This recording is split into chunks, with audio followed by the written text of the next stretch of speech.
ਭਾਰਤ ਦੇ ਬਹੁਤ ਹੀ ਪਿਆਰੇ ਦੇਸ਼ ਵਾਸੀਓ,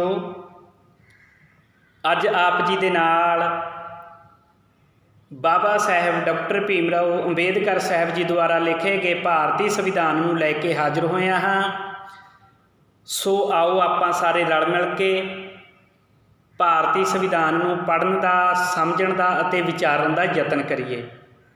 ਅੱਜ ਆਪ ਜੀ ਦੇ ਨਾਲ ਭਾਰਤੀ ਸੰਵਿਧਾਨ ਦੇ ਆਰਟੀਕਲ 14 ਅਤੇ 15 ਦੀ ਵਿਚਾਰ ਕਰਾਂਗਾ। ਸੋ ਆਓ ਵਿਚਾਰਾ ਆਰੰਭ ਕਰੀਏ। ਵਿਚਾਰਾਂ ਸ਼ੁਰੂ ਕਰਨ ਤੋਂ ਪਹਿਲਾਂ ਆਪਣੇ ਸਤਿਗੁਰਾਂ, ਆਪਣੇ ਰਹਿਬਰਾਂ, ਆਪਣੇ ਮਹਾਂਪੁਰਖਿਆਂ ਨੂੰ ਹੋਈਏ ਨਤਮਸਤਕ। ਆਖੀਏ ਜੀ ਵਾਹਿਗੁਰੂ ਜੀ ਕਾ ਖਾਲਸਾ, ਸ਼੍ਰੀ ਵਾਹਿਗੁਰੂ ਜੀ ਕੀ ਫਤਿਹ। ਜੈ ਭੀਮ, ਜੈ ਭਾਰਤ, ਜੈ ਸੰਵਿਧਾਨ। ਭਾਰਤ ਵਾਸੀਓ, ਜਦੋਂ ਅਸੀਂ ਭਾਰਤੀ ਸੰਵਿਧਾਨ ਨੂੰ ਪੜ੍ਹਦੇ ਹਾਂ ਤਾਂ ਭਾਰਤੀ ਸੰਵਿਧਾਨ ਪੜ੍ਹਦਿਆਂ ਸਾਨੂੰ ਪਤਾ ਲੱਗ ਜਾਂਦਾ ਹੈ ਕਿ ਭਾਰਤੀ ਸੰਵਿਧਾਨ ਦੇ ਵਿੱਚ ਸਾਡੀ ਜ਼ਿੰਦਗੀ ਹੈ। ਭਾਰਤੀ ਸੰਵਿਧਾਨ ਦੇ ਵਿੱਚ ਸਾਡੇ ਸਵਾਸ ਨੇ, ਕਿਉਂਕਿ ਭਾਰਤੀ ਸੰਵਿਧਾਨ ਵਿੱਚ ਸਾਡੇ ਅਧਿਕਾਰ ਲਿਖੇ ਹੋਏ ਨੇ। ਜੇ ਕਿਤੇ ਅਸੀਂ ਇਹਨਾਂ ਅਧਿਕਾਰਾਂ ਤੋਂ ਵੰਚਿਤ ਹੋ ਗਏ, ਰਹਿ ਗਏ ਤਾਂ ਅਸੀਂ ਗੁਲਾਮ ਹੋ ਜਾਵਾਂਗੇ। ਤਾਂ ਉਹ ਜਿਹੜੇ ਅਸੀਂ ਸਵਾਸ ਲੈ ਰਹੇ ਹਾਂ ਉਹ ਸਾਡੇ ਨਹੀਂ ਰਹਿਣਗੇ, ਉਹ ਵੀ ਕਿਸੇ ਦੇ ਗੁਲਾਮ ਹੋ ਜਾਣਗੇ। ਇਸ ਕਰਕੇ ਭਾਰਤੀ ਸੰਵਿਧਾਨ ਦੀ ਆਪ ਜੀ ਦੇ ਨਾਲ ਜੋ ਲੜੀਵਾਰ ਵਿਚਾਰ ਸ਼ੁਰੂ ਕੀਤੀ ਹੈ ਕਿ ਸਾਡੇ ਲੋਕਾਂ ਨੂੰ, ਸਾਡੇ ਸਮਾਜ ਨੂੰ, ਸਾਡੇ ਦੇਸ਼ ਦੇ ਆਉਣ ਵਾਲੇ ਭਵਿੱਖ ਨੂੰ, ਭਾਵ ਬੱਚਿਆਂ ਨੂੰ, ਬੱਚੀਆਂ ਨੂੰ ਭਾਰਤੀ ਸੰਵਿਧਾਨ ਬਾਰੇ ਪਤਾ ਹੋਵੇ। ਆਪ ਜੀ ਦੇ ਨਾਲ ਭਾਰਤੀ ਸੰਵਿਧਾਨ ਦੀ ਵਿਚਾਰ ਚਰਚਾ ਸ਼ੁਰੂ ਕੀਤੀ ਹੈ, ਜੋ ਆਪ ਜੀ ਦੇ ਨਾਲ ਲੜੀਵਾਰ ਵਿਚਾਰ ਕਰ ਵੀ ਰਿਹਾ ਹਾਂ। ਸੋ ਅੱਜ ਜਿਹੜੀ ਆਪਾਂ ਗੱਲਬਾਤ ਕਰਨੀ ਹੈ ਉਹ ਭਾਰਤੀ ਸੰਵਿਧਾਨ ਦੇ ਆਰਟੀਕਲ 14 ਅਤੇ 15 ਬਾਰੇ ਕਰਾਂਗੇ। ਇੱਕ ਜ਼ਰੂਰੀ ਬੇਨਤੀ ਮੈਂ ਕਰਦੇ ਹਾਂ, ਉਹ ਇਹ ਹੈ, ਪਿਛਲੀ ਵੀਡੀਓ ਦੇ ਵਿੱਚ ਭਾਰਤੀ ਸੰਵਿਧਾਨ ਦੇ ਆਰਟੀਕਲ 12 ਅਤੇ 13 ਦੀ ਵਿਚਾਰ ਚਰਚਾ ਕੀਤੀ ਅਤੇ ਨਾਲ ਹੀ ਦੱਸਿਆ ਕਿ ਮੌਲਿਕ ਅਧਿਕਾਰਾਂ ਤੋਂ ਕੀ ਭਾਵ ਹੈ, ਮੌਲਿਕ ਅਧਿਕਾਰ ਕਿੰਨੇ ਹਨ ਅਤੇ ਕਿਹੜੇ-ਕਿਹੜੇ ਹਨ। ਜਿਨ੍ਹਾਂ ਨੇ ਉਹ ਵੀਡੀਓ ਨਹੀਂ ਦੇਖੀ, ਨਹੀਂ ਸੁਣੀ, ਕਿਰਪਾ ਕਰਕੇ ਉਹ ਵੀਡੀਓ ਨੂੰ ਜ਼ਰੂਰ ਦੇਖੋ। ਆਪ ਜੀ ਨੂੰ ਭਾਰਤੀ ਸੰਵਿਧਾਨ ਦੀ ਲੜੀਵਾਰ ਸਮਝ ਲੱਗ ਜਾਵੇਗੀ। ਉਹ ਵੀਡੀਓਜ਼ YouTube ਦੇ ਪੇਜ ਗੁਰਪ੍ਰੀਤ ਸਿੰਘ ਸ਼ਿਮਲਾਪੁਰੀ ਉੱਤੇ ਅਪਲੋਡ ਕੀਤੀਆਂ ਹੋਈਆਂ ਹਨ। ਕਿਰਪਾ ਕਰਕੇ ਜ਼ਰੂਰ ਦੇਖੋ ਅਤੇ ਭਾਰਤੀ ਸੰਵਿਧਾਨ ਨੂੰ ਪੜ੍ਹਨ ਦਾ, ਸਮਝਣ ਦਾ ਯਤਨ ਕਰੋ। ਸੋ ਜਿੰਨਾ ਤੱਕ ਤੁਸੀਂ ਪਿਛਲੀਆਂ ਵੀਡੀਓ ਨਹੀਂ ਦੇਖਦੇ ਉਹਨਾਂ ਤੱਕ ਤੁਹਾਨੂੰ ਅੱਗੇ ਲੜੀਵਾਰ ਭਾਰਤੀ ਸੰਵਿਧਾਨ ਦੀ ਚੰਗੀ ਤਰ੍ਹਾਂ ਸਮਝ ਨਹੀਂ ਲੱਗਣੀ। ਸਮਝ ਤਾਂ ਹੀ ਲੱਗੇਗੀ ਜੇ ਸਾਨੂੰ ਭਾਰਤੀ ਸੰਵਿਧਾਨ ਦੇ ਲੜੀਵਾਰ ਇਹ ਜੋ ਮੌਲਿਕ ਅਧਿਕਾਰ ਨੇ ਪਤਾ ਹੋਣਗੇ। ਸੋ ਜ਼ਰੂਰੀ ਬੇਨਤੀ ਇਹੀ ਸੀ ਕਿ ਵੱਧ ਤੋਂ ਵੱਧ ਉਹ ਵੀਡੀਓ ਨੂੰ ਦੇਖੋ, ਸ਼ੇਅਰ ਕਰੋ, ਤਾਂ ਜੋ ਆਮ ਤੋਂ ਆਮ ਲੋਕਾਂ ਤੱਕ ਭਾਰਤੀ ਸੰਵਿਧਾਨ ਪਹੁੰਚ ਸਕੇ। ਜਿਹੜੇ ਪੜ੍ਹ ਨਹੀਂ ਸਕਦੇ ਉਹ ਸੁਣ ਕੇ ਹੀ ਭਾਰਤੀ ਸੰਵਿਧਾਨ ਨੂੰ ਯਾਦ ਕਰ ਸਕਦੇ ਨੇ, ਅਧਿਕਾਰਾਂ ਦਾ ਪਤਾ ਲੱਗ ਜਾਂਦਾ। ਇਸ ਲਈ ਮੈਂ ਬੇਨਤੀ ਕਰਦਾ ਹੁੰਦਾ ਵੀ ਵੱਧ ਤੋਂ ਵੱਧ ਸ਼ੇਅਰ ਕਰ ਦਿਆ ਕਰੋ। ਸੋ ਅੱਜ ਜਿਹੜੀ ਆਪ ਜੀ ਦੇ ਨਾਲ ਵਿਚਾਰ ਕਰਨੀ ਹੈ ਉਹ ਭਾਰਤੀ ਸੰਵਿਧਾਨ ਦੇ ਆਰਟੀਕਲ 14 ਬਾਰੇ ਕਰਨੀ ਹੈ। ਭਾਰਤੀ ਸੰਵਿਧਾਨ ਦੇ ਅਧਿਆਇ ਨੰਬਰ 3 ਆਰਟੀਕਲ ਨੰਬਰ 14 ਵਿੱਚ ਜੋ ਮੂਲ ਅਧਿਕਾਰਾਂ ਦਾ ਜ਼ਿਕਰ ਕੀਤਾ ਗਿਆ ਹੈ, ਜੋ ਆਰਟੀਕਲ 35 ਤੱਕ ਚੱਲਣਗੇ। ਅੱਜ ਆਪਾਂ ਆਰਟੀਕਲ 14 ਨੂੰ ਪੜ੍ਹਾਂਗੇ। ਪਹਿਲਾ ਮੂਲ ਅਧਿਕਾਰ ਇਹ ਹੈ ਬਰਾਬਰਤਾ ਦਾ ਅਧਿਕਾਰ, ਜਿਹਨੂੰ ਅਸੀਂ ਸਮਾਨਤਾ ਦਾ ਅਧਿਕਾਰ ਵੀ ਕਹਿੰਦੇ ਹਾਂ, ਇਕੁਆਲਿਟੀ, ਬਰਾਬਰਤਾ।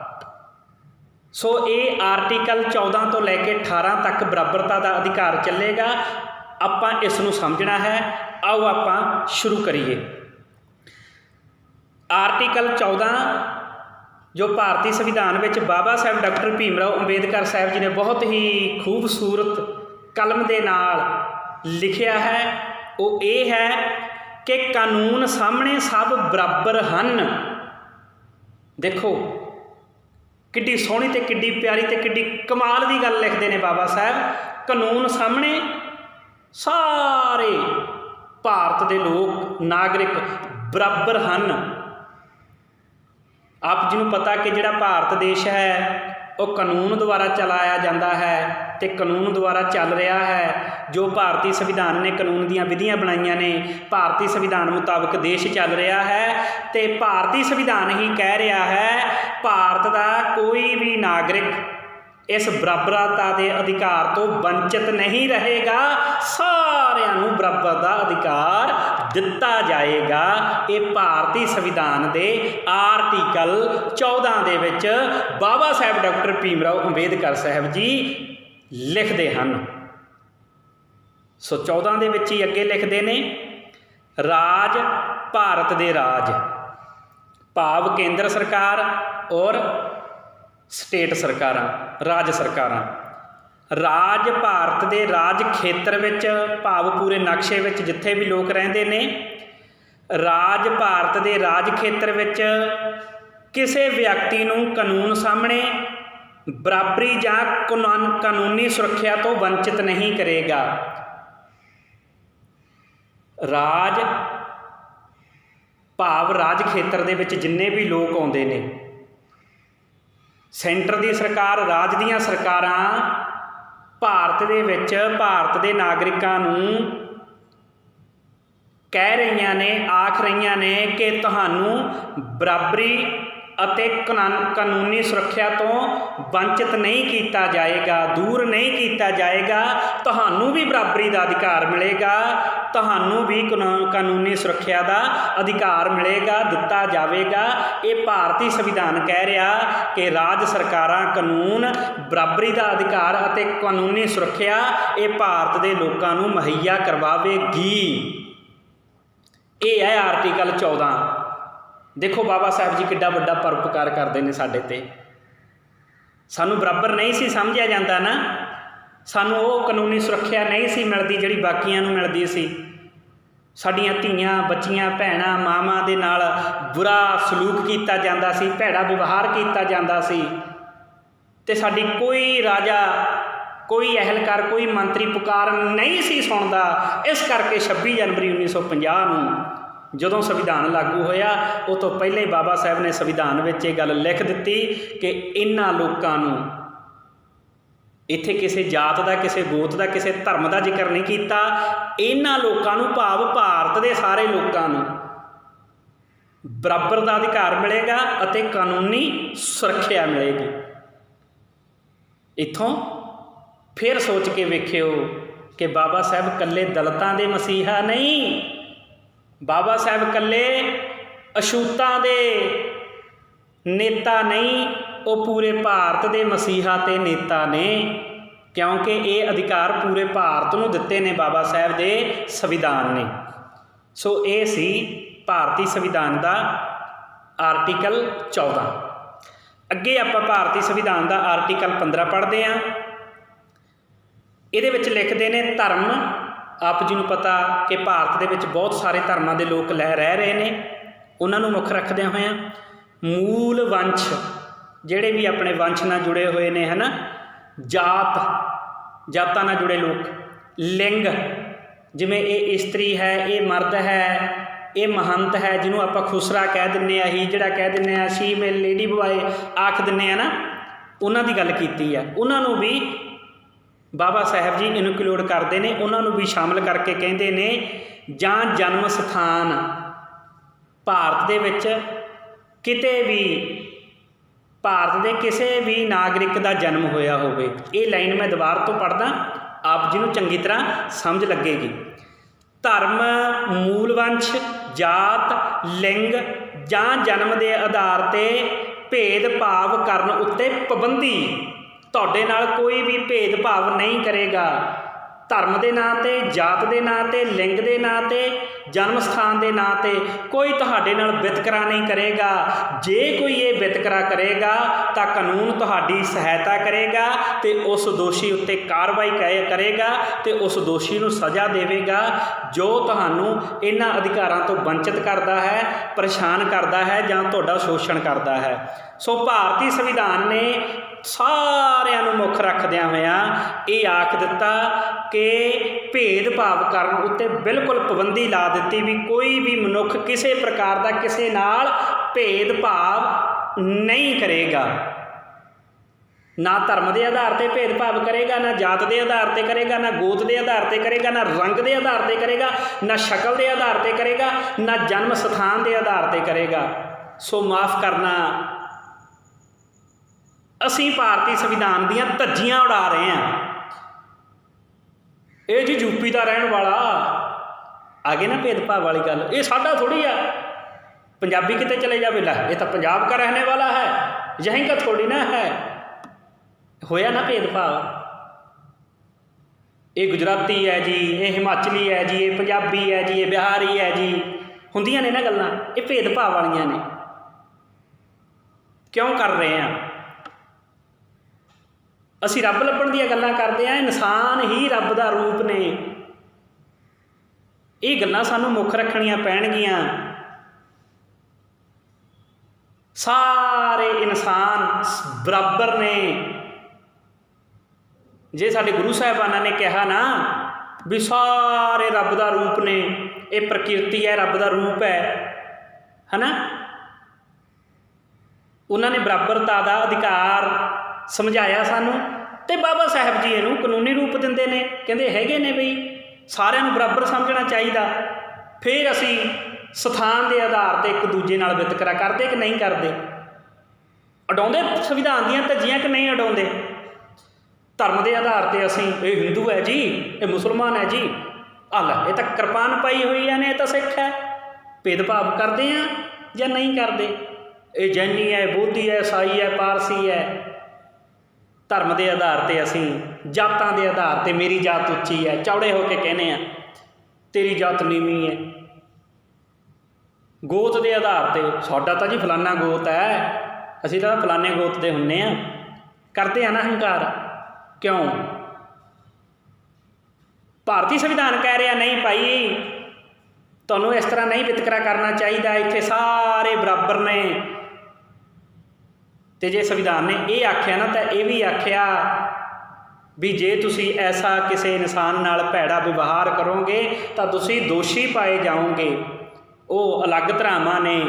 ਕਿਸੇ ਨਾਲ ਅਸੀਂ ਭੇਦਭਾਵ ਕਰਨਾ, ਕਿਸੇ ਨੂੰ ਜਾਤੀ ਸੂਚਕ ਸ਼ਬਦ ਬੋਲਣੇ, ਧਰਮ ਦੇ ਨਾਮ 'ਤੇ ਆਪਾਂ ਕਿਸੇ ਨਾਲ ਲੜਾਈ ਝਗੜਾ ਕਰਨਾ, ਦੰਗਾ ਫਸਾਦ ਕਰਵਾਉਣਾ, ਉਹਦੇ ਲਈ ਫਿਰ ਅਲੱਗ ਧਾਰਾਵਾਂ ਬਣਾਈਆਂ ਗਈਆਂ ਨੇ, ਉਹਦੇ ਤਹਿਤ ਸਜ਼ਾ ਮਿਲਦੀ ਹੈ। ਅਤੇ ਮੈਂ ਤਾਂ ਇਹੀ ਬੇਨਤੀ ਕਰਨਾ ਚਾਹੁੰਦਾ, ਜਿਹੜੇ ਤਾਂ ਡਾਕਟਰ ਅੰਬੇਦਕਰ ਸਾਹਿਬ ਨੂੰ ਮਸੀਹਾ ਮੰਨਦੇ ਨੇ, ਰੱਬ ਮੰਨਦੇ ਨੇ, ਅਤੇ ਮੰਨਣਾ ਵੀ ਚਾਹੀਦਾ। ਇਹ ਇਕੱਲੇ ਇੱਕ ਫਿਰਕੇ ਨੂੰ, ਇਕੱਲੇ ਅਛੂਤਾਂ ਨੂੰ ਨਹੀਂ, ਕਿਉਂਕਿ ਬਾਬਾ ਸਾਹਿਬ ਸਾਰਿਆਂ ਦੀ ਗੱਲ ਕਰਦੇ ਨੇ, ਇਹਦੇ ਵਿੱਚ ਸਾਰਿਆਂ ਨੂੰ ਮੰਨਣਾ ਚਾਹੀਦਾ। ਅਤੇ ਬਾਬਾ ਸਾਹਿਬ ਦੇ ਸੰਵਿਧਾਨ ਦੇ ਇਹਨਾਂ ਲਿਖੇ ਆਰਟੀਕਲਾਂ ਨੂੰ ਵੀ ਮੰਨਣਾ ਚਾਹੀਦਾ ਕਿ ਇਹ ਸਾਡਾ ਹੀ ਭਲਾ ਕਰ ਰਹੇ ਨੇ। ਸੋ ਮੈਂ ਇਹ ਲਾਈਨ ਨੂੰ ਇੱਕ ਵਾਰੀ ਫੇਰ ਪੜ੍ਹਦੇ ਹਾਂ। ਧਰਮ, ਮੂਲਵੰਸ਼, ਜਾਤ, ਲਿੰਗ ਜਾਂ ਜਨਮ ਸਥਾਨ ਦੇ ਆਧਾਰ 'ਤੇ ਭੇਦਭਾਵ ਕਰਨ ਉੱਤੇ ਪਾਬੰਦੀ।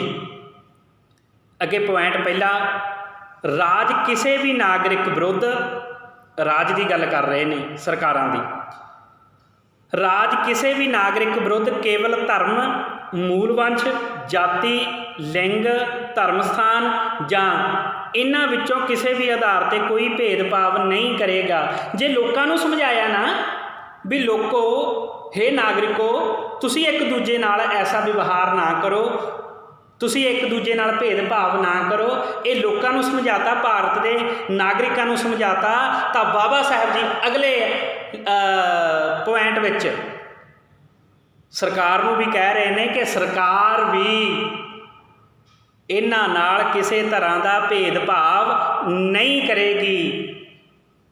ਜੇ ਉਹਨਾਂ ਨੂੰ ਆਖਿਆ ਨਾ ਧਰਮ ਦੇ ਨਾਮ 'ਤੇ, ਜਾਤ ਦੇ ਨਾਮ 'ਤੇ, ਰੰਗ ਦੇ ਨਾਮ 'ਤੇ, ਜਨਮ ਸਥਾਨ ਦੇ ਨਾਮ 'ਤੇ ਤੁਸੀਂ ਭੇਦਭਾਵ ਨਹੀਂ ਕਰਨਾ ਲੋਕੋ, ਤਾਂ ਸਰਕਾਰ ਨੂੰ ਵੀ ਸੰਵਿਧਾਨ ਦੇ ਵਿੱਚ ਆਖ ਦਿੱਤਾ ਕਿ ਸਰਕਾਰ ਵੀ ਭੇਦਭਾਵ ਨਹੀਂ ਕਰੇਗੀ।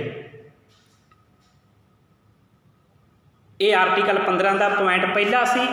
ਅੱਗੇ ਪੁਆਇੰਟ ਦੂਜਾ, ਜਿਹਨੂੰ ਖੰਡ ਕਹਿ ਦਿੰਦੇ ਆ, ਖੰਡ ਦੂਜਾ, ਕੋਈ ਨਾਗਰਿਕ ਕੇਵਲ ਧਰਮ, ਮੂਲਵੰਸ਼, ਜਾਤ, ਲਿੰਗ, ਜਨਮ ਸਥਾਨ ਜਾਂ ਇਹਨਾਂ ਵਿੱਚੋਂ ਕਿਸੇ ਆਧਾਰ 'ਤੇ, ਫਿਰ ਉਹੀ ਗੱਲ ਕਰਦੇ ਨੇ ਡਾਕਟਰ ਅੰਬੇਦਕਰ ਸਾਹਿਬ ਜੀ। ਇਹ ਨੋਟ ਕਰਨ ਵਾਲੇ ਪੁਆਇੰਟ ਨੇ, ਸਮਝਣ ਵਾਲੇ ਪੁਆਇੰਟ ਨੇ ਕਿ ਕੋਈ ਵੀ ਨਾਗਰਿਕ, ਭਾਰਤ ਦਾ ਕੋਈ ਵੀ ਨਾਗਰਿਕ ਧਰਮ, ਮੂਲਵੰਸ਼, ਜਾਤ, ਲਿੰਗ, ਜਨਮ ਸਥਾਨ, ਇਹਨਾਂ ਦੀ ਮੈਂ ਵਿਆਖਿਆ ਪਹਿਲਾਂ ਕਰ ਦਿੱਤੀ ਹੈ, ਵਿੱਚੋਂ ਕਿਸੇ ਵੀ ਆਧਾਰ 'ਤੇ ਦੁਕਾਨਾਂ 'ਤੇ ਦੁਕਾਨਾਂ ਨੇ ਨਾ, ਅਸੀਂ ਸੌਦਾ ਲੈਂਦੇ ਹਾਂ, ਭਾਵੇਂ ਜਿਹੜੀ ਮਰਜ਼ੀ ਦੁਕਾਨ ਹੈ, ਰਾਸ਼ਨ ਦੀ ਦੁਕਾਨ ਹੈ, ਹਲਵਾਈ ਦੀ ਦੁਕਾਨ ਹੈ, ਜਾਂ ਉਹ ਫਰਨੀਚਰ ਦੀ ਦੁਕਾਨ ਹੈ, ਕਿਸੇ ਪ੍ਰਕਾਰ ਦੀ ਦੁਕਾਨ ਹੈ, ਉਹਦੀ ਗੱਲ ਕਰ ਰਹੇ ਨੇ। ਦੁਕਾਨਾਂ 'ਤੇ ਸਰਵਜਨਕ ਹੋਟਲਾਂ, ਜਿਹੜੇ ਵੱਡੇ ਵੱਡੇ ਹੋਟਲ ਨੇ, ਪੈਲਸ ਨੇ, ਢਾਬਿਆਂ ਦੀ ਗੱਲ ਚੱਲ ਰਹੀ ਹੈ। ਜਦੋਂ ਅਸੀਂ ਕਿਤੇ ਜਾਂਦੇ ਹਾਂ ਨਾ ਇੰਜੋਏ ਕਰਨ, ਜਰਨੀ 'ਤੇ ਜਾਂਦੇ ਹਾਂ, ਤਾਂ ਢਾਬੇ ਆਉਂਦੇ ਨੇ, ਕਈ ਵਾਰੀ ਅਸੀਂ ਬੈਠ ਕੇ ਰੋਟੀ ਖਾਂਦੇ ਹਾਂ, ਉਹਨਾਂ ਦੀ ਗੱਲ ਹੋ ਰਹੀ ਹੈ। ਜਾਂ ਚਾਹ ਪੀਂਦੇ ਹਾਂ ਨਾ, ਕਈ ਵਾਰੀ ਯਾਤਰਾ 'ਤੇ ਜਾਂਦੇ ਹਾਂ ਤਾਂ ਅਸੀਂ ਢਾਬੇ 'ਤੇ ਗੱਡੀ ਰੋਕ ਲੈਂਦੇ ਹਾਂ ਵੀ ਚੱਲ ਇੱਥੋਂ ਚਾਹ ਪਕੌੜੇ ਖਾ ਸਾਲ ਚੱਲਦੇ ਹਾਂ, ਚਾਹ ਪੀ ਚੱਲਦੇ ਹਾਂ ਨਾ, ਜਾਂ ਰੋਟੀ ਖਾ ਲੈਂਦੇ ਹਾਂ, ਉਹਨਾਂ ਦੀ ਢਾਬਿਆਂ ਦੀ ਗੱਲ ਹੋ ਰਹੀ ਹੈ।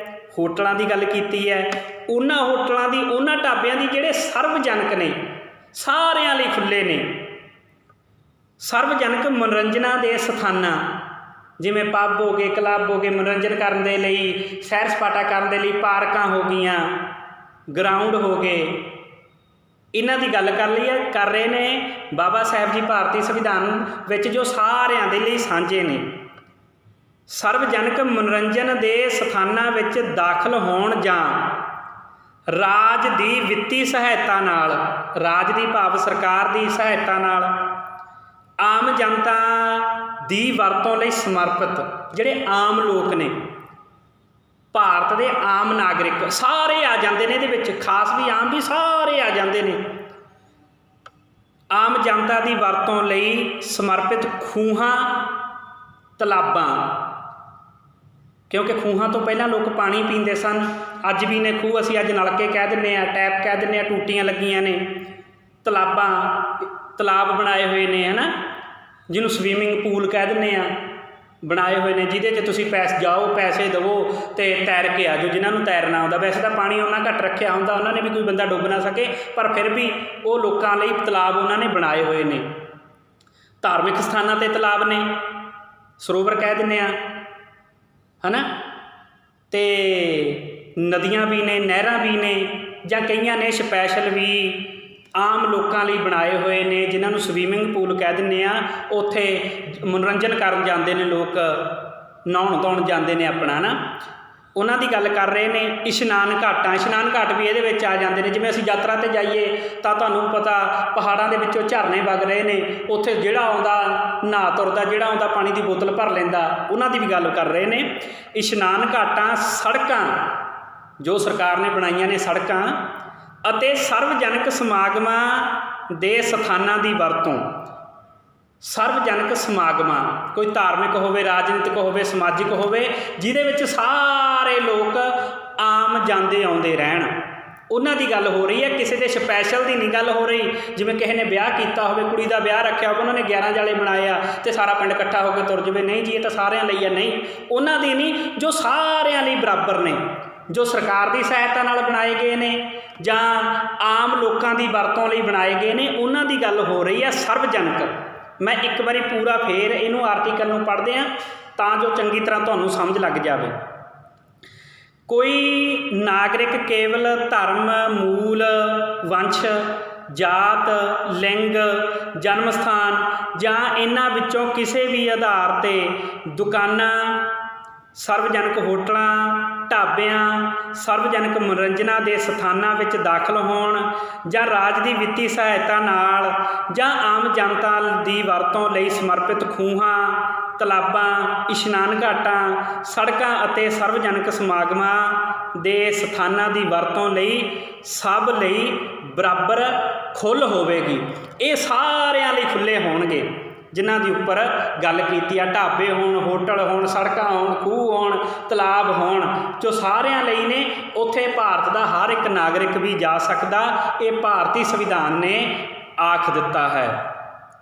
ਅੱਗੇ ਖੰਡ ਤੀਜਾ, ਪੁਆਇੰਟ ਤੀਸਰਾ, ਇਸ ਧਾਰਾ ਦੀ ਕੋਈ ਗੱਲ ਰਾਜ ਦੀਆਂ ਔਰਤਾਂ ਅਤੇ ਬੱਚਿਆਂ ਲਈ ਕੋਈ ਵਿਸ਼ੇਸ਼ ਨਿਯਮ ਬਣਾਉਣ ਤੋਂ ਰਾਜ ਨੂੰ ਰੋਕ ਨਹੀਂ ਸਕੇਗੀ। ਜੇ ਕੋਈ ਰਾਜ ਨੇ, ਸਰਕਾਰ ਨੇ ਔਰਤਾਂ ਲਈ ਜਾਂ ਬੱਚਿਆਂ ਲਈ ਕੋਈ ਵਧੀਆ ਪਾਲਿਸੀ ਬਣਾਉਣੀ ਹੈ ਜਾਂ ਬਣਾਈ ਹੈ, ਲਾਗੂ ਕਰਨੀ ਹੈ, ਜਿਹਦੇ ਨਾਲ ਬੱਚਿਆਂ ਦਾ ਅਤੇ ਔਰਤਾਂ ਦਾ ਭਲਾ ਹੋਵੇ ਅਤੇ ਉਹਨਾਂ ਦੀ ਸੁਰੱਖਿਆ ਹੋਵੇ, ਭਾਰਤੀ ਸੰਵਿਧਾਨ ਕਹਿ ਰਿਹਾ ਕਿ ਉਹਨਾਂ ਨੂੰ ਕੋਈ ਵੀ ਰੋਕ ਨਹੀਂ ਸਕੇਗਾ। ਅੱਜ ਜੇ ਔਰਤਾਂ ਲਈ ਫ੍ਰੀ ਸਹੂਲਤਾਂ ਨੇ ਤਾਂ ਭਾਰਤੀ ਸੰਵਿਧਾਨ ਕਰਕੇ ਨੇ। ਇਹ ਭਾਰਤੀ ਸੰਵਿਧਾਨ ਦੇ ਵਿੱਚ ਦਰਜ ਕੀਤਾ ਗਿਆ। ਇਮਾਨਦਾਰ ਲੀਡਰ ਇਸ ਨੂੰ ਲਾਗੂ ਕਰ ਰਹੇ ਨੇ, ਲੋਕਾਂ ਤੱਕ ਪਹੁੰਚਾ ਰਹੇ ਨੇ। ਸੋ ਅੱਗੇ ਖੰਡ ਚੌਥਾ, ਇਸ ਆਰਟੀਕਲ ਦੀ ਧਾਰਾ 29 ਦੇ ਖੰਡ 2 ਭਾਵ ਪੁਆਇੰਟ 29 ਦੇ 2 ਦੀ ਗੱਲ ਹੋ ਰਹੀ ਹੈ। ਦੀ ਗੱਲ ਰਾਜ ਨੂੰ ਸਮਾਜਿਕ ਅਤੇ ਸਿੱਖਿਅਕ ਦ੍ਰਿਸ਼ਟੀ ਤੋਂ ਪਛੜੇ ਲੋਕ, ਜਿਹੜੇ ਸਮਾਜਿਕ ਅਤੇ ਸਿੱਖਿਅਕ ਦ੍ਰਿਸ਼ਟੀ ਤੋਂ ਪਛੜੇ ਹੋਏ ਨਾਗਰਿਕਾਂ ਦੇ ਕਿਸੇ ਵਰਗ ਦੀ ਉੱਨਤੀ ਲਈ ਜਾਂ SC ST ਲਈ ਕੋਈ ਵਿਸ਼ੇਸ਼ ਉਪਾਅ ਕਰਨ ਤੋਂ ਰੋਕ ਨਹੀਂ ਸਕੇਗੀ।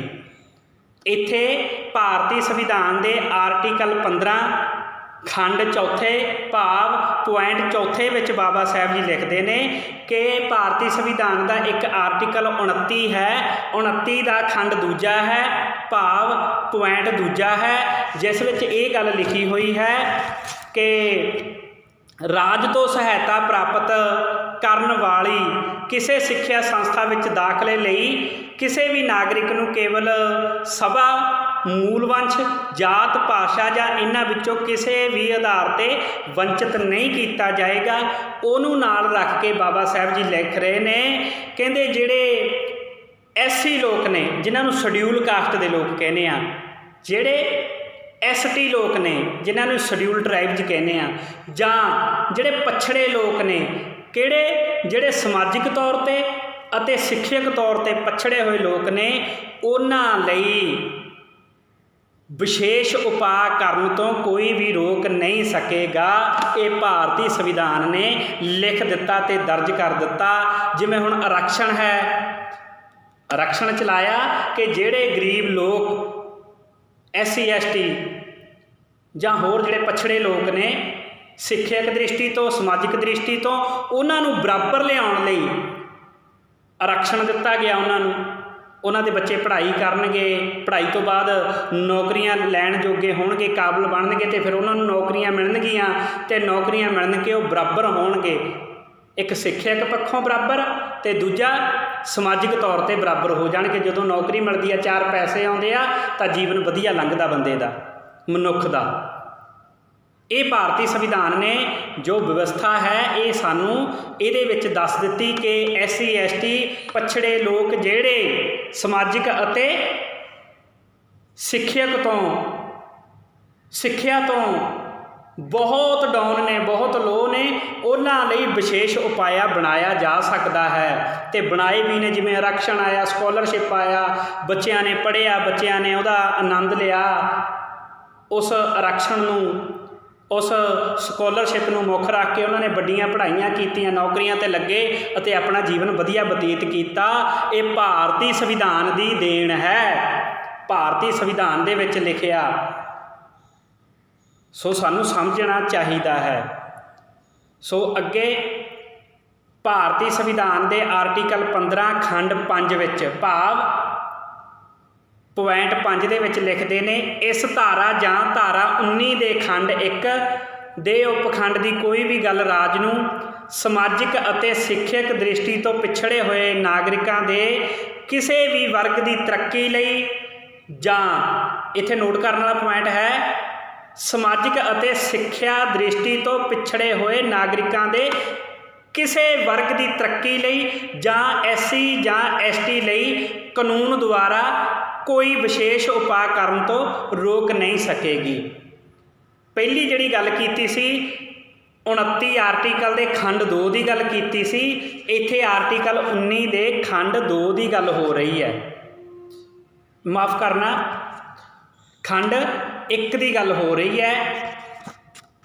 ਹੁਣ ਆਰਟੀਕਲ 19 ਦੇ ਖੰਡ 1 ਵਿੱਚ ਇਹ ਲਿਖਿਆ ਕਿ ਸਾਰੇ ਨਾਗਰਿਕਾਂ ਨੂੰ ਬੋਲਣ, ਵਿਚਾਰ ਪ੍ਰਗਟ ਕਰਨ ਦਾ, ਸ਼ਾਂਤੀਪੂਰਵਕ ਸੰਮੇਲਨ ਕਰਨ ਦਾ, ਸਭਾ ਸੰਘ ਬਣਾਉਣ ਦਾ, ਭਾਰਤ ਦੇ ਸਾਰੇ ਖੇਤਰ ਵਿੱਚ ਸੁਤੰਤਰ ਆਉਣ ਜਾਣ ਦਾ, ਭਾਰਤ ਵਿੱਚ ਕਿਤੇ ਵੀ ਰਹਿਣ ਦਾ ਅਤੇ ਵਸ ਜਾਣ ਦਾ, ਕੋਈ ਕੰਮ ਧੰਦਾ ਰੁਜ਼ਗਾਰ ਕਰਨ ਦਾ, ਵਪਾਰ ਜਾਂ ਕਾਰੋਬਾਰ ਕਰਨ ਦਾ ਅਧਿਕਾਰ ਹੈ। ਇਹ ਭਾਰਤੀ ਸੰਵਿਧਾਨ ਨੇ ਦਰਜ ਕੀਤਾ, ਲਿਖਿਆ। ਹੁਣ ਸਮਝਿਓ ਉਹਨੂੰ ਧਿਆਨ ਨਾਲ।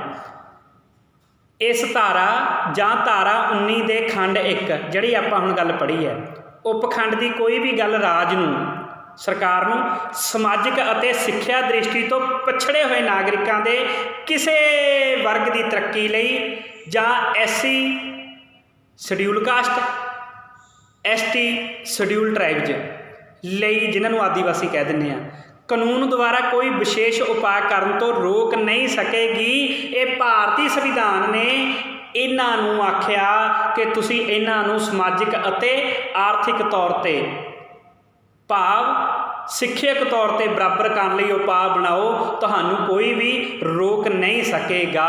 ਅਤੇ ਉਹਨਾਂ ਨੇ ਉਪਾਅ ਬਣਾ ਕੇ ਸਮਾਜ ਦਾ ਭਲਾ ਵੀ ਕੀਤਾ। ਪਰ ਕਈ ਸ਼ਰਾਰਤੀ ਲੋਕ, ਸ਼ਰਾਰਤੀ ਅਨਸਰ, ਸ਼ਰਾਰਤੀ ਨੇਤਾ ਕਹਿ ਲੈਂਦੇ ਆ, ਉਹ ਇਹਨਾਂ ਅਧਿਕਾਰਾਂ ਨੂੰ ਖਤਮ ਕਰਨ 'ਤੇ ਤੁਰੇ ਹੋਏ ਨੇ। ਸਾਨੂੰ ਇਸ ਵੱਲ ਵੀ ਧਿਆਨ ਦੇਣਾ ਚਾਹੀਦਾ ਹੈ। ਅੱਗੇ ਉਪਾਅ ਧਾਰਾ 30 ਦੇ ਖੰਡ 1 ਵਿੱਚ ਦਰਜ ਘੱਟ ਗਿਣਤੀ ਸਿੱਖਿਆ ਸੰਸਥਾਵਾਂ ਤੋਂ ਅਲੱਗ ਸਿੱਖਿਆ ਸੰਸਥਾਵਾਂ ਵਿੱਚ, ਜਿਸ ਵਿੱਚ ਪ੍ਰਾਈਵੇਟ ਸਿੱਖਿਆ ਸੰਸਥਾਵਾਂ ਵੀ ਹਨ, ਉਹ ਚਾਹੇ ਰਾਜ ਤੋਂ ਸਹਾਇਤਾ ਪ੍ਰਾਪਤ ਹੋਣ ਜਾਂ ਨਾ ਹੋਣ, ਦਾਖਲੇ ਨਾਲ ਸੰਬੰਧਿਤ ਹੈ। ਪ੍ਰਾਈਵੇਟ ਜਿੱਥੇ ਲੋਕ ਕੰਮਕਾਰ ਕਰਦੇ ਨੇ, ਕਾਰਖਾਨੇ ਹੋਣ, ਫੈਕਟਰੀਆਂ ਹੋਣ, ਹੈ ਨਾ, ਕੋਈ ਵੀ ਪ੍ਰਾਈਵੇਟ ਅਦਾਰਾ ਹੋਵੇ, ਸਰਕਾਰੀ ਅਦਾਰਾ ਹੋਵੇ, ਉਹ ਸਾਰਿਆਂ ਲਈ ਬਰਾਬਰ ਖੁੱਲ੍ਹੇ ਨੇ। ਸਾਰਿਆਂ ਨੂੰ ਉੱਥੇ ਬਰਾਬਰ ਦਾ ਅਧਿਕਾਰ ਮਿਲੇਗਾ, ਭਾਵੇਂ ਨੌਕਰੀ ਦਾ ਅਧਿਕਾਰ ਹੋਵੇ, ਭਾਵੇਂ ਪੜ੍ਹਾਈ ਦਾ ਅਧਿਕਾਰ ਹੋਵੇ, ਭਾਵੇਂ ਸਕੂਲ ਹੋਣ, ਕਾਲਜ ਹੋਣ, ਯੂਨੀਵਰਸਿਟੀਆਂ ਹੋਣ, ਉਹ ਸਾਰਿਆਂ ਲਈ ਬਰਾਬਰ ਹੋਣਗੇ। ਇਹ ਭਾਰਤੀ ਸੰਵਿਧਾਨ ਕਹਿ ਰਿਹਾ ਹੈ। ਸੋ ਇਹ ਜੋ ਭਾਰਤੀ ਸੰਵਿਧਾਨ ਦੇ ਆਰਟੀਕਲ 14 ਅਤੇ 15 ਨੇ, ਜਦੋਂ ਅਸੀਂ 2-4 ਗੇਰੀ ਪੜ੍ਹਾਂਗੇ ਸਾਨੂੰ ਚੰਗੀ ਤਰ੍ਹਾਂ ਸਮਝ ਲੱਗ ਜਾਏਗੀ, ਜਾਂ 2-4 ਗੇਰੀ ਇਸ ਵੀਡੀਓ ਨੂੰ ਸੁਣੋਗੇ, ਚੰਗੀ ਤਰ੍ਹਾਂ ਤੁਹਾਨੂੰ ਤੁਹਾਡੇ ਅਧਿਕਾਰਾਂ ਬਾਰੇ ਸਮਝ ਲੱਗ ਜਾਏਗੀ। ਇਸ ਕਰਕੇ ਤੁਸੀਂ ਇਹ ਨਾ ਵੇਖਿਆ ਕਰੋ ਕਿ ਇਹ ਵੀਡੀਓ ਬਹੁਤ ਲੰਬੀ ਹੈ, ਸਾਡਾ MB ਖਤਮ ਹੋ ਜਾਏਗੀ, ਸਾਡਾ ਡਾਟਾ ਖਤਮ ਹੋ ਜਾਏਗਾ। ਇਹ ਗੱਲਾਂ ਨਾ ਦੇਖੋ, ਇਹ ਦੇਖੋ ਵੀ ਭਾਰਤੀ ਸੰਵਿਧਾਨ ਜਦੋਂ ਪੜ੍ਹਾਂਗੇ, ਸਮਝਾਂਗੇ, ਇਹ ਵੀਡੀਓ ਵਿੱਚੋਂ ਸਿੱਖਣ ਨੂੰ ਸਾਨੂੰ ਕਿੰਨਾ ਕੁਛ ਮਿਲਿਆ। ਸੋ ਇਹ ਸੀ ਆਰਟੀਕਲ 15 ਜੋ ਆਪ ਜੀ ਦੇ ਨਾਲ ਸਾਂਝਾ ਕੀਤਾ ਗਿਆ। ਉਸ ਤੋਂ ਪਹਿਲਾਂ ਆਰਟੀਕਲ 14 ਦੀ ਆਪ ਜੀ ਦੇ ਨਾਲ ਵਿਚਾਰ ਚਰਚਾ ਕੀਤੀ ਗਈ। ਅਗਰ ਮੇਰੇ ਕੋਲੋਂ ਕੋਈ ਗਲਤੀ ਹੋ ਗਈ ਹੋਵੇ ਜਾਂ ਕੋਈ ਐਸਾ ਸ਼ਬਦ ਬੋਲਿਆ ਗਿਆ ਹੋਵੇ ਜੋ ਸੰਵਿਧਾਨ ਦੇ ਵਿੱਚ ਨਾ ਦਰਜ ਹੋਵੇ, ਕਈ ਵਾਰੀ ਹੋ ਜਾਂਦਾ ਨਾ, ਅਤੇ ਕਿਰਪਾ ਕਰਕੇ ਤੁਸੀਂ ਜ਼ਰੂਰ ਦੱਸਿਓ ਅਤੇ ਵੱਧ ਤੋਂ ਵੱਧ ਭਾਰਤੀ ਸੰਵਿਧਾਨ ਨੂੰ ਪੜ੍ਹੋ, ਸਮਝੋ, ਵਿਚਾਰੋ, ਆਮ ਲੋਕਾਂ ਤੱਕ ਪਹੁੰਚਾਓ। ਜਿਨ੍ਹਾਂ ਨੇ ਸੰਵਿਧਾਨ ਕਦੇ ਵੇਖਿਆ ਨਹੀਂ, ਉਹਨਾਂ ਨੂੰ ਸੰਵਿਧਾਨ ਪੜ੍ਹਾ ਦਿਓ। ਇਹੀ ਬਾਬਾ ਸਾਹਿਬ ਡਾਕਟਰ ਭੀਮ ਰਾਓ ਅੰਬੇਦਕਰ ਸਾਹਿਬ ਜੀ ਨੂੰ ਸੱਚੀ ਸ਼ਰਧਾਂਜਲੀ ਹੈ। ਇਹੀ ਬਾਬਾ ਸਾਹਿਬ ਦਾ ਕਾਰਮਾ ਹੈ ਜੋ ਅੱਗੇ ਜਾ ਰਿਹਾ ਹੈ। ਇਹੀ ਬਾਬਾ ਸਾਹਿਬ ਚਾਹੁੰਦੇ ਸੀ, ਪੜ੍ਹੋ, ਜੁੜੋ ਅਤੇ ਸੰਘਰਸ਼ ਕਰੋ। ਸੋ ਬਾਬਾ ਸਾਹਿਬ ਜੀ ਨੂੰ ਔਰ ਭਾਰਤੀ ਸੰਵਿਧਾਨ ਨੂੰ ਅਸੀਂ ਤਾਂ ਹੀ ਨਤਮਸਤਕ ਹੋਣ ਦਾ ਫਾਇਦਾ ਹੈ ਜੇ ਅਸੀਂ ਉਹਨਾਂ ਦੀ ਗੱਲ ਨੂੰ ਮੰਨਾਂਗੇ। ਬਾਬਾ ਸਾਹਿਬ ਤੇਰੀ ਸੋਚ 'ਤੇ ਪਹਿਰਾ ਦਿਆਂਗੇ ਠੋਕ ਕੇ। ਸੋਚ ਬਾਬਾ ਸਾਹਿਬ ਦੀ ਇਹ ਹੈ, ਤੁਹਾਨੂੰ ਇਹਦੇ 'ਤੇ ਪਹਿਰਾ ਦੇਣ ਦੀ ਜ਼ਰੂਰਤ ਹੈ। ਭਾਰਤੀ ਸੰਵਿਧਾਨ ਹੀ ਬਾਬਾ ਸਾਹਿਬ ਦੀ ਸੋਚ ਹੈ। ਇੰਨੀਆਂ ਬੇਨਤੀਆਂ ਕਰਦਾ ਹੋਇਆ ਦਾਸ ਖੇਮਾ ਦਾ ਜਾਚਕ ਹੈ। ਮੇਰੀਆਂ ਗਲਤੀਆਂ ਜ਼ਰੂਰ ਮੈਨੂੰ ਦੱਸਣੀਆਂ, ਤਾਂ ਜੋ ਅੱਗੇ ਤੋਂ ਆਪਾਂ ਚੰਗੀ ਤਰ੍ਹਾਂ ਗਲਤੀਆਂ ਨੂੰ ਸੁਧਾਰ ਕੇ ਆਪ ਜੀ ਦੇ ਨਾਲ ਵਧੀਆ ਭਾਰਤੀ ਸੰਵਿਧਾਨ ਦੀ ਵਿਆਖਿਆ ਕਰ ਸਕੀਏ। ਜੈ ਭੀਮ, ਜੈ ਭਾਰਤ, ਜੈ ਸੰਵਿਧਾਨ। ਵਾਹਿਗੁਰੂ ਜੀ ਕਾ ਖਾਲਸਾ, ਵਾਹਿਗੁਰੂ ਜੀ ਕੀ ਫਤਿਹ।